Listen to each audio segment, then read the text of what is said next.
Welcome to Have You Heard, where we talk about issues at the intersection of agriculture and engineering. Let's get started. Here are your hosts, Morgan Hayes and Josh Jackson.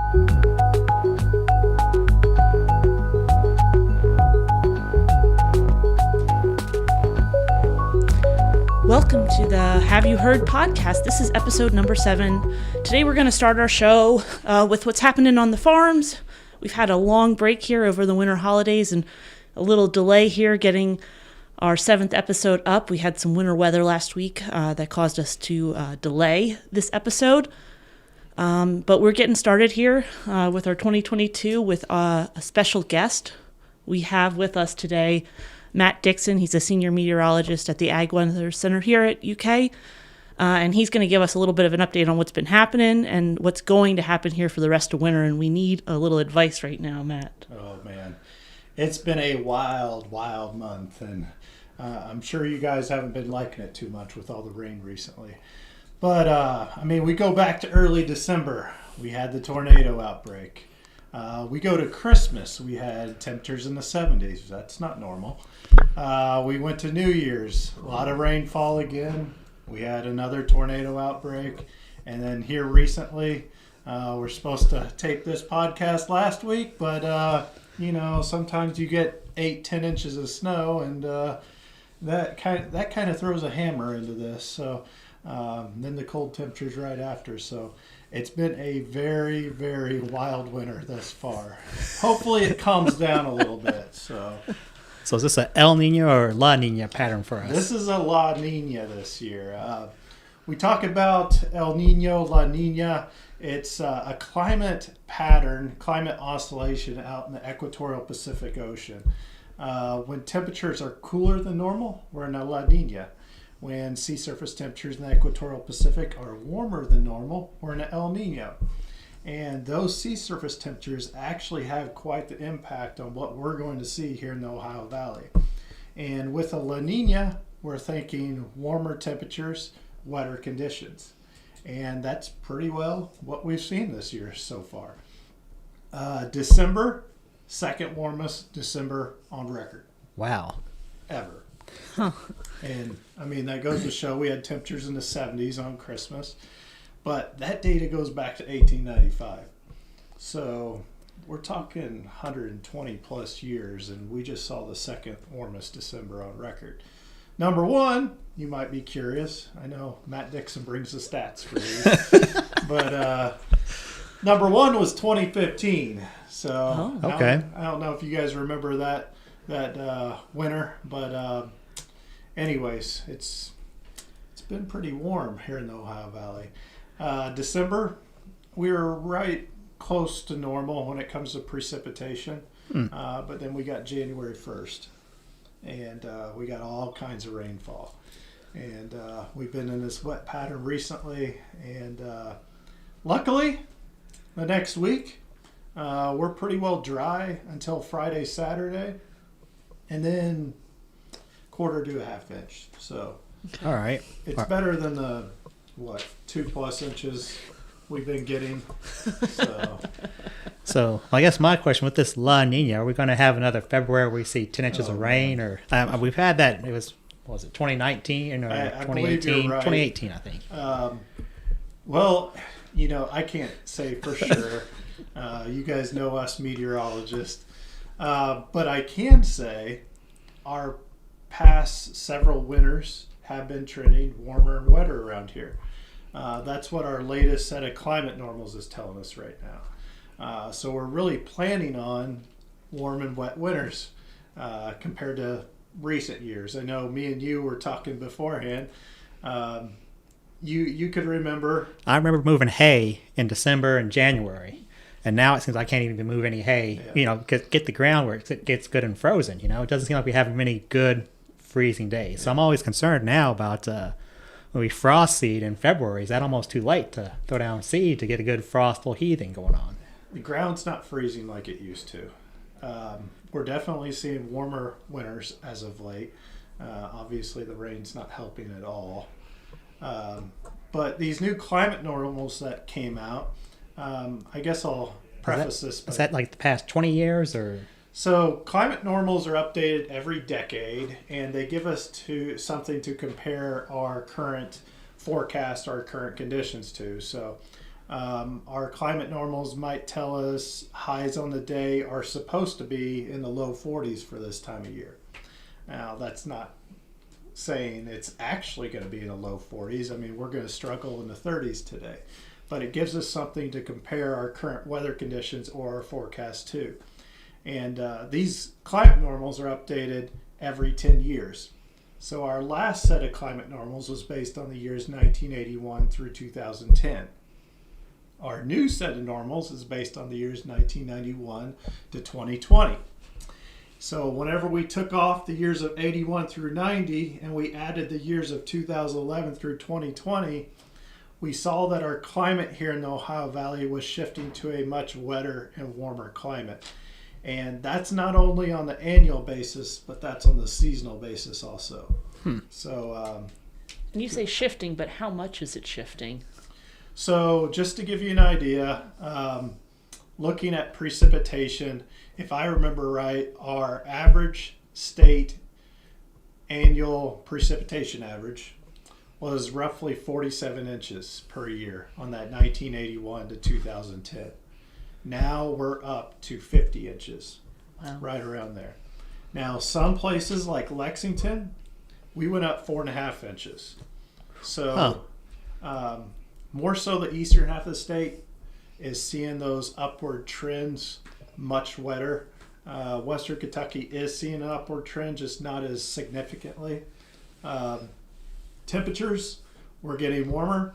It might just be like a half degree here and there on an annual basis, but that's significant, and that can cause you all problems looking at cattle, horses, you name it, across the state. So wetter winters, Yep. you guys aren't a fan, I'm sure. No, not a fan. Not a fan at all. No, it's getting that tractor out to put the hay out is really a difficult thing right now. Yeah. So I guess with the, is that moisture, additional 4 inches, is that just in across the year? Or is that localized, you think, to the summer, the winter? That's more so spread out across the year. Okay. 4.5 inches for the Lexington area, 3 inches or so increasing across the state. But it's pretty well every season is getting a little wetter. So even our falls, normally our driest time of the year, getting a little wetter. Now, I want to say while I'm talking about this, that doesn't mean we can't have a dry period here and there. That doesn't mean we can't have a cooler period here and there. You guys saw what happened last week. Yep. We had temperatures drop below zero. I think the coolest was -3. So yes, we are getting warmer and wetter in the Ohio Valley, but that doesn't mean we can't have a cool period or a dry period here and there. So yeah, it feels like we occasionally get some cold weather, but it's more spotty, perhaps, than we've seen maybe in the past. And when it does come, it doesn't come necessarily for long enough for the ground to really freeze solidly. I know, Matt, we looked at it a while back. It was the longest cold periods throughout the year. I think we looked over the past 20 years, and it was either ranged from like a 2-week period to a 3-day period, I think, across the years. I mean, what are you thinking for this year? We're going to have a really good cold snap, you think? Or are we going to just, is it too soon to say? You're putting me on the spot, Josh. Oh, get at the meteorologist. No. Yeah, it's too soon to say. February came last year. We had, 2 weeks of pretty harsh winter weather, pretty harsh temperatures. But the rest of the year, if I remember right, I mean, nothing too significant in the way of cold air outbreaks. I don't see anything on the horizon. I was looking at outlooks before I came here, and out through the third week of January, looking at near normal, maybe slightly below normal temperatures and near normal precipitation. That's through the third week of January. It's pretty tough to forecast farther out. So just to be honest with you. it's good that you're not trying to claim anything too significant. You'd be in big trouble. People get angry when the meteorologist projects things that aren't true. Definitely. So let's talk a little bit about what's been happening weather-wise. I know you mentioned that right at the very top, all the weather that we've had. We've had 2 sets of tornadoes, some very warm days, some very cold days, and some snow, all of which are sort of abnormal. They can't all be that abnormal because it's all over the place. But what about, I just want to know a little bit about tornadoes in December. That's not really the season that we would typically expect to see that. And why are we seeing them develop at this time of year? So just to start off, tornadoes can happen any time of the year. They can happen any time of the year, any time during the day, night. We saw it overnight with this last event. All the ingredients were there with this December system.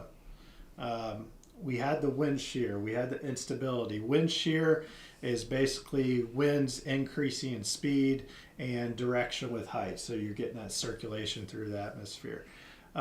We had the instability in place, that rising motion. We had moisture in place. We saw dew points, if I remember right, out in western Kentucky before the tornadoes hit. Dew points were getting close to 70 degrees. Now, some folks, might ask, what's 70 degrees dew points mean? And just think 70-degree dew points is usually what we associate with those really humid days during the summer months. Those are the bad hair days, right?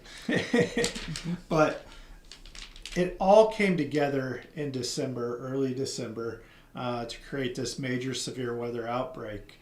I feel like meteorologists, it was very well forecasted coming up to the event. There's a place called the Storm Prediction Center that was giving warning quite a few days in advance. Look, we have a severe weather setup. It isn't normal. Usually our peak months for severe weather are April, May, June around here. And kind of tapers off going into summer months. We do have a slight peak again in November, kind of go along with that fall transition. But once again, tornadoes, severe weather can happen any time of the year. And it just so happened all the ingredients came together for this system.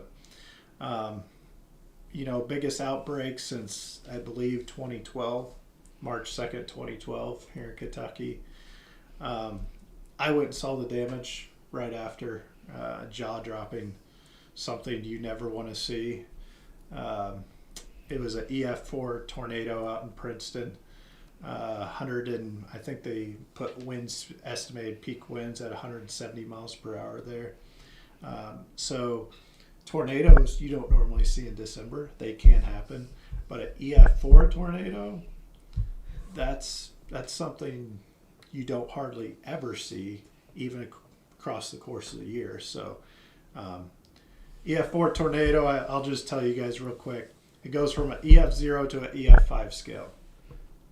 EF4 in Princeton, 170 mile per hour winds. To get to EF5, it has to be 200 mile per hour winds or more. So a very, very violent tornado across that region. And still got a lot of work left to do over there. So because with that high winds, it's surprising, pretty much takes everything down at the foundation, pretty much, right? Yeah, and I went out the next day and saw the damage firsthand. You saw, large Ford pickup trucks, dualies, tossed 100 yards. The roof ripped clean off. You saw other smaller cars thrown 200 to 300 yards. We saw a barn that was literally picked up from its foundation and carried 400 yards downwind and set back down. But EF4, usually you have multiple walls down, roof gone. That's what we were seeing out there. EF5, you're getting down to the foundation, nothing left whatsoever. But it also depends on the structural integrity of the building in question. So you have to take that into account whenever the National Weather Service is going out and doing these surveys. So, How wide of a base did they see out there in Princeton? so in Princeton, me and Dr. Chadley, we went out the next day and we used his truck and kind of did a guesstimated sort of distance. Some cowboy math. Yeah. So we put his made a new trip on his odometer and whatnot, and started out what looked like the damaged path and drove perpendicular to it, and we measured about 0.3 of a mile. So right there in the Princeton area. But I think if I remember right, there were some other areas that were closer to a mile wide. So it's hard to fathom a mile-wide tornado. I saw the 2011 Joplin tornado after the fact. Joplin's a pretty good-sized city over in Missouri. And I drove through it, and it was kind of eerie because gas station, restaurant, CVS, you name it, then nothing for a mile, and that picks back up again. And like I said, something you never want to see, but something we don't typically see here in Kentucky. Yeah, it's tough. It's tough for Very a lot tough. of people. It's really a shame for a lot of people. They have a lot of work to do. But I was just curious from the meteorologist perspective how unusual that was to see in the middle of winter, because I've now lived in a number of Midwestern states. I've lived in Illinois, in Iowa, in Nebraska, and even out there, the typical patterns, the times of years that we see the tornadoes, this would not be a typical season for them. And I know that we see them maybe a little earlier in the more southern states, and then as you move up into the upper Midwest, they come a little bit later into the summer. Yeah. But the December was sort of an interesting date just altogether. Yeah. And typically this time of year, I mean, the main focus looking across the United States for tornadic storms or severe weather at that is going to be down there in the Gulf of Mexico area, maybe Texas, Louisiana. Like you said, you're looking a little farther south. Don't typically see it here, but then again, all the ingredients came together, and that's what Kentucky weather keeps us meteorologists on our toes. So, I bet. So, Josh, have you had anything happen on your farm here over the last couple weeks, especially with all that weather we've been having? With all that weather, we've had probably, just in our, not the night of the tornado, but the next time they had the high winds go through, we had a lot of trees go down. So we had a fence line. We had at least 3 or 4 separate places where there's trees down. So a lot of cleanup, even just on our farm, cleanup, cutting up trees. But actually before Christmas, where it was so warm, we were actually putting out lime. We spread some lime. We were able to get lime delivered and get a buggy and get that spread out just prior to Christmas. So, with this wild weather, we're trying to do what we can when the weather's good. And so we actually like it. My favorite day is when it's kind of like today is the ground is frozen, but doesn't have snow cover. So this is kind of my ideal time to put out hay and everything because you're not tearing up the ground near as much. So I really like these type of days in the winter, not the wet and soggy days. hopefully it stays that way, right? Well, a couple good frozen mornings really do help, I think, with putting out hay. So we, sort of similar to you, Josh, we spread some manure and did some things like that in December when it was still warm and sort of drying out. We had pretty wet November, to my recollection, and then it sort of dried out in early December for a few weeks ish. Came right back. And then it came back with a vengeance on us a little later. But we got a couple weeks where putting out hay was pretty straightforward to do, which was nice. And then we turned around and had a very warm Christmas, which was interesting. I managed to smoke up my oven, and I was able to open the door. I think I was that out. grilling on Christmas, so There you go. Were you able to work any calves? We did. My other brothers, they were able to work a couple of calves through, work them, do some vaccinations, the calf hood vaccinations. Were you able to do any work of your calves while it was kind of warm and the variable weather? I think we got our second round of vaccines onto our fall group of calves, and our spring group is weaned and in the barn right now. We've had a few coughs. That swing in the temperature has been a little tricky on the younger animals that are weaned and just getting on to feed good. So we've had to treat a couple for the cough. Mainly, I think they would have come out of it fine without treatment, but Just to be cautious. Just to be cautious, yeah. I mean, we did have that one day was a 40-degree temp swing when it came to snow and a little bit of rain. So it was definitely a temperature swing for the calves. Yeah, it definitely is. I think before the snowfall came, the day before, we were in, the 40s? And then a dry cold front came through, and we dropped into the teens and 20s. Snow came through, and then we were down into single digits by Saturday morning. Yep. Or Friday morning, I'm sorry.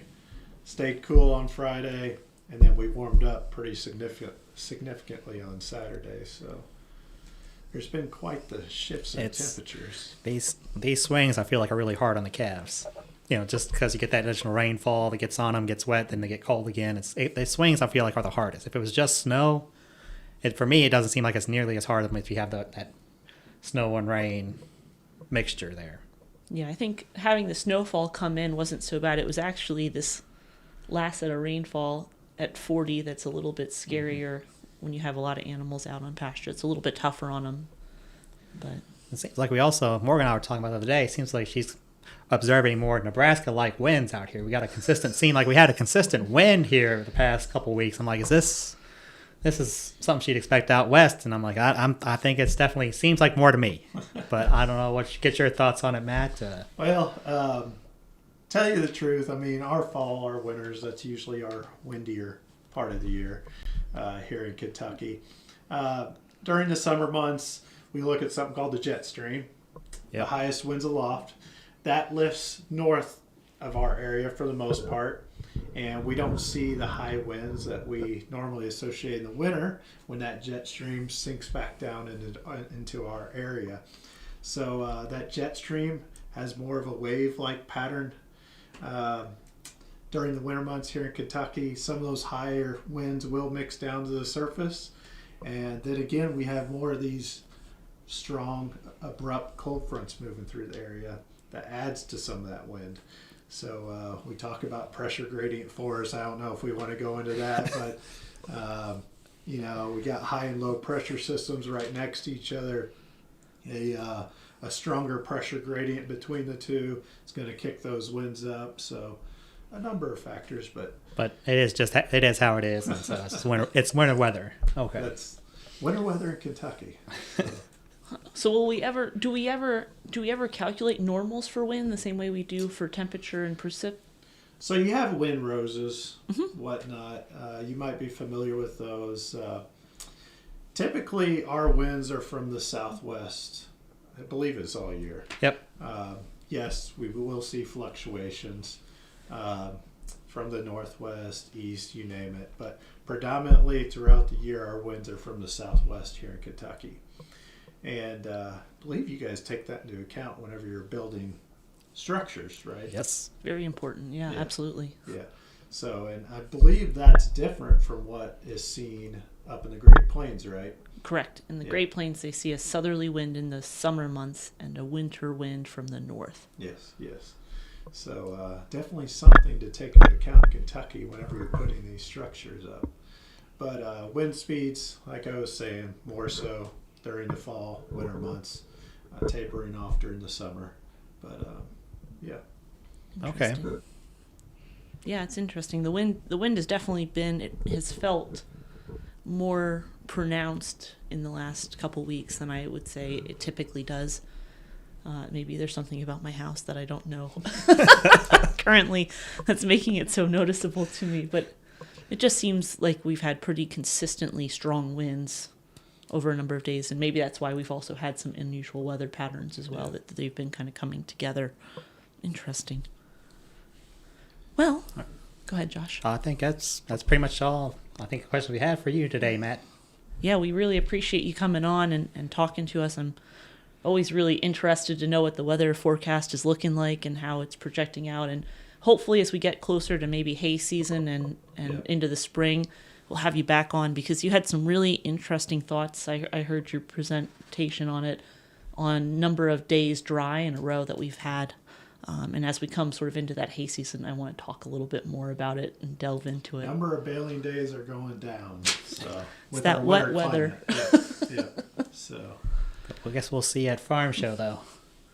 What's your forecast for farm show? Oh, man. Josh still put me on the spot. It's usually bad weather for farm show. I figure It if we is. predict more bad weather or cool, it always seems to turn cold and snowy and blowy. And Yeah. Hopefully, our next month is a lot better than this previous month. I'll say that. all right. Well, thank you for Do you want to plug the booth at the Farm Machinery Show? Matt's in charge of designing our booth for National Farm Machinery Show. Yeah, and so this year, after the Western Kentucky tornado outbreak, here in the Department of Biosystems and Ag Engineering, we have a booth set up in the West Wing every year. And we thought this year, let's dedicate our booth to that tornado and the recovery effort.